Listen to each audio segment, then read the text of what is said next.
I think when they got to 2nd and 1 on the goal line, they should have just QB sneaked it. I think it would have worked. I think Kevin today did what a lot of smart football people do sometimes, right? From Bill Belichick to Andy Reid. Andy Reid made a 10-year career out of this. Marty Schottenheimer. Name me smart guys. What's his name? What's his name in LA? That dude, I'm blanking on his name, but smart football people do this sometimes where they outcoach themselves. They come up with the solution before the problem is present, right? That's why I said they come up with the solution before the problem presents itself. Kevin did that, right? He did a toss to the outside because he was worried that they were going to pinch to solve the QB sneak problem, but they ain't done that yet. Sneak first, see if they pinch. If they pinch, then solve the problem. But you don't got to solve the problem before it presents itself. Outcoach himself.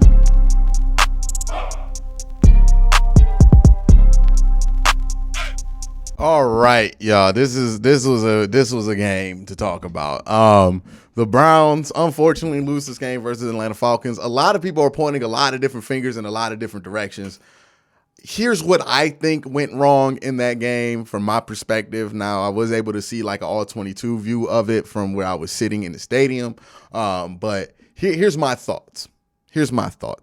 I understand the instinct to blame the defense because that drive where they gave up 10 straight runs, like it was pathetic, right? But I think it's important to keep in context that the personnel that they had out there was also pathetic. And I'm not talking about scheme.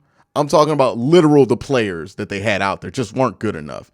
And that's where it becomes hard for me to judge, right? I made this example on stream. And again, the Browns aren't a team at the level of Rutgers, but the players that they were starting in that front seven, I mean, it was basically Rutgers, right? We're starting Isaac Rochelle, who got cut. Isaiah Thomas and Alex Wright. One's a 7th round pick. The other one's a rookie. Both not great players yet. Jordan Elliott, who's okay. He's been bad the last 3 years, but he's okay now. And Tommy Togiai, who's been terrible. I know he's an Ohio State guy. I know a lot of people like him. He's been flat terrible. Like there's nothing I can say other than that. He hasn't been good. But that was the personnel that they had out there. That's not an NFL starting quality defensive line. That's the truth of it. That defensive line was going to get washed by any offensive line that calls themselves NFL caliber. That was not an NFL caliber. So scheme-wise, they were trying it all. Really. Like, they were trying it all scheme-wise. They were putting 5-2 out there. They were putting Bear out there. They were putting base. They tried it all scheme-wise to stop the run. Nothing was working because the personnel's just not good enough on the front line. Having Miles and Jay Davion not out there changes the defense. This partly is on Andrew Berry because I've been saying this for years that this is a problem and they've never fixed it. They've been duct taping these solutions. The duct tape broke today. But nonetheless, that's kind of what happened on the defensive side of the ball. They had a blown coverage. I don't know if it was a blown coverage in the way that we've been talking about it. That was more of a broken play where the guy abandoned his coverage because he thought he was going to make a sack on Mariota, and it just didn't happen that way. But that's kind of just what went down there. Defensively, it was a mess, but I kind of expected a mess. I think a lot of us looked at the Atlanta Falcons brand name and did not think deeply about what kind of team they were. And I've said this all week. I had people from the Falcons on all week, and, it's been pretty consistent. This is one of the best offenses in football. They're top 5 in football right now, points scored. You held them under their average. They're averaging 28 points. You held them under their average. But it wasn't successful because the offense didn't step up when they needed to step up. And I think that's where the blame goes. I think the offense kind of let this team down at the end of the day. I think the offense was not playing at the high enough level that they needed to. I'm going to cite 2 parts on why I think, and even with all that said, 2 different play calls could have changed this game. I think when they got to 2nd and 1 on the goal line, they should have just QB sneaked it. I think it would have worked. I think Kevin today did what a lot of smart football people do sometimes, right? From Bill Belichick to Andy Reid. Andy Reid made a 10-year career out of this. Marty Schottenheimer. Name me smart guys. What's his name? What's his name in LA? That dude, I'm blanking on his name, but smart football people do this sometimes, where they outcoach themselves. They come up with the solution before the problem is present, right? That's why I said they come up with the solution before the problem presents itself. Kevin did that, right?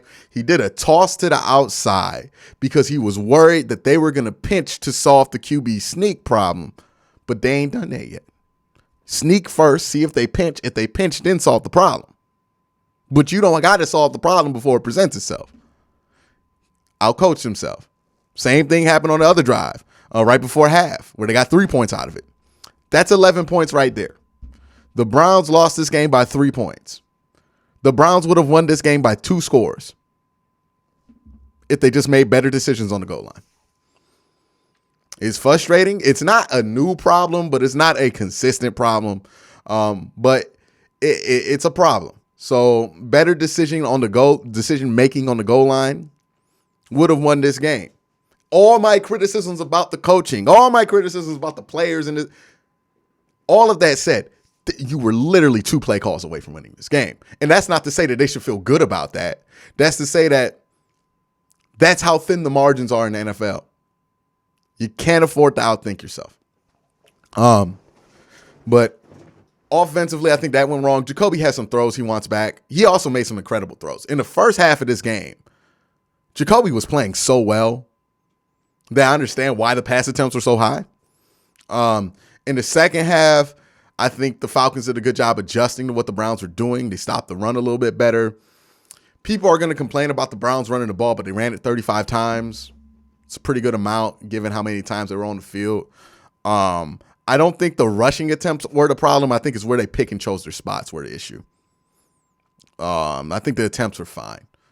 I understand the instinct, again, for people to go, oh, they weren't running the ball enough. We say this a lot about the Browns. They're usually top 2 in rushing attempts. They run the ball plenty. But that offensively, also, I felt like Jacoby, sometimes he doesn't want to be aggressive in certain matchups with his star players. And I think this week he needed to be aggressive. I think he needed to really try to test Atlanta's corners a little bit more, especially with Amari Cooper. Don't think he was aggressive enough there. I think that ended up costing them. And then obviously he makes the big mistake there at the end of the game. And I think that if I got to look at the tape, but I think it's the same mistake he made at the end of the Jets game. So this is a game where you can point at coaching. I think it's wrong. Look, Joe Woods has done stuff this year. That 13-point collapse was the worst thing he's done all year, and that was on him. Joe Woods have done stuff this year that made you question whether he should be brought back next year, no doubt. This wasn't one of them. I can't blame scheme. Like I said this with play calling last year, I'll be consistent with this on the defense. I can't blame the scheme when the player's execution is so terrible that it makes scheme evaluation impossible. It does not matter what scheme you run on defense if Tommy Togiai is going to get blown 4 yards off the ball. It does not matter what scheme you run on defense if you can't hold contain. It does not matter what scheme you run on defense if you can't live on the line of scrimmage, let alone win. I'm not even asking you to win, but not get blown back. There's nothing you can do on the offensive side of the ball when that happens. I mean, on the defensive side of the ball. Schematically, that's going to save it. I know we say scheme as this magic fix-all elixir word, and we're used to saying this in football discourse, but scheme's not a magic potion. That scheme ain't going to turn Isaac Rochelle into Myles Garrett. That scheme ain't going to turn Alex Wright into Jadeveon Clowney. It ain't going to turn Tommy Togiai into Aaron Donald. That scheme is only going to do as much as the players' skill level is going to allow it to do. And if your players are not good on the defensive line, you're not going to win a game. We say this cliche all the time, but I don't think we mean it sometimes. Football games are won where? On the line of scrimmage. The Browns did not have what it took today to win on the line of scrimmage. Straight up. Just did not have the bodies. And they got whipped on the line of scrimmage. Absolutely mollywopped on the line of scrimmage. 10 straight plays of runs on the line of scrimmage whipped. Like, that's some beat down stuff right there. You did not win on the line of scrimmage. You did not execute on the line of scrimmage. It was so bad that I couldn't even talk about scheme. Not to say that this exonerates Joe Woods, but it's hard to evaluate him. I don't think he had a good game, Joe Woods. I don't think he had a bad game. I just think he had horrible personnel this week. So, yeah, there's a lot of times to say fire Joe Woods. This isn't one where I think it's especially warranted. Not going to go out my way to defend him. I don't think he coached well, but given what he had, I feel like the defense wasn't the problem. Because again, if the offense just does two things better on the 1 yard line, they have 11 more points. They win this game comfortably. The defense, as nasty as it looked, played well enough for this team to win. The offense absolutely fumbled the bag. Like, when I look at missed opportunities for this team, I don't see them on the defense. They didn't have that many missed opportunities. They got an interception. When I look at the missed opportunities on the offensive side of the ball, they're plenty, man. There were plenty. Plenty of plays that just bad throw. Plays that were just bad calls. Screens that got sniffed out. Screens we couldn't block for. You know, personnel-wise, I feel like the Browns had what it took on the offensive side of the ball to execute well. I did not feel the same about the defense. No Clowney, no Miles. You did not have what it took on the personnel that it takes on that line of scrimmage to execute well. I could not expect good execution. And I don't mean any disrespect to these players. Alex Wright is a rookie. There's not much you can expect out of him. Isaiah Thomas played well, but he's a rookie. Isaac Rochelle is a guy who got cut. Right? Why would I expect him to be great? You know, and Tommy Togiai, he ain't been better than what Tommy Togiai has been. There was nothing on that defensive line that suggested they would play well. I did not expect it. I'm not going to hold that against Joe Woods, right? If they had Clowney and Miles in there and that happened, okay, that's going to be held against Joe Woods because you got the personnel to match that up with. But this wasn't a fair, I don't want to say not a fair fight because it makes it sound like I'm making an excuse, but this wasn't an even matchup by any means on the line of scrimmage for them. And they lost it, as expected. You know, if Mike Tyson fighting somebody you never heard of before, it's probably going to be Mike Tyson that wins.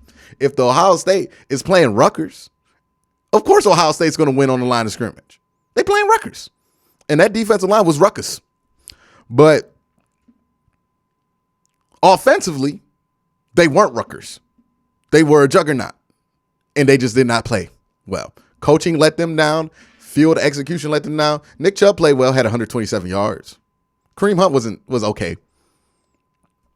But everything else got let down. So I think in our rush to point fingers, we're going to always point them at coaches or whatever. I think it's important to remember there's always a reason why a team loses the game. That doesn't mean we got to fire somebody because of it. That would be pretty dysfunctional if they did. I get that people are just mad and saying shit, but you know, we don't got to do that. But again, I think honestly, this was one of the weeks where the offense let you down. Not saying the defense stepped up and played big. I think they had some big moments though. I think that that goal line stop to force the Falcons to a field goal at the end of the game saved the game for them. Saved the game for them. Really did. Really did. But it ended up not mattering because the offense threw an interception. So offense let them down today, and we can go through it. Browns have 2 wins, 2 losses. One you can definitely blame on Joe Woods. The other one you can definitely blame on Kevin Stefanski. And what I want to happen is that we have games where we don't blame anybody because both sides show up to play and don't do things that make us question everybody's competence level. Right? I'm tired of having to come out here. Who's to blame? If both sides play well, we don't got to blame nobody. And they've shown that they're both capable of playing well. It's just when they choose to do it. And it's never at the same time. And it's frustrating. But that's it. Let me know what you think in the comment section below. Y'all have a great day. Have a good night.